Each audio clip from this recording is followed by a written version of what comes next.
What's up guys, welcome back to our channel How to Guide. Today in this video I'm going to show you guys how you can update your location on Gemini AI.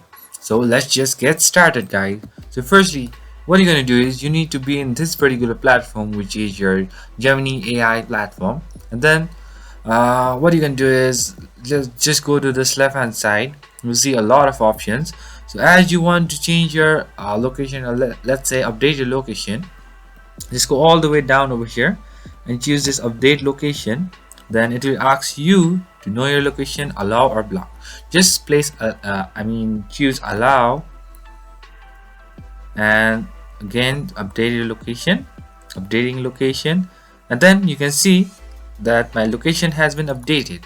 So that's pretty much guys, that's very much easy. I hope this video is helpful for you guys. So thank you for watching our video guys. If you like our video, please leave a like and do not forget to subscribe our channel, and also hit the bell icon so you never miss an update from us.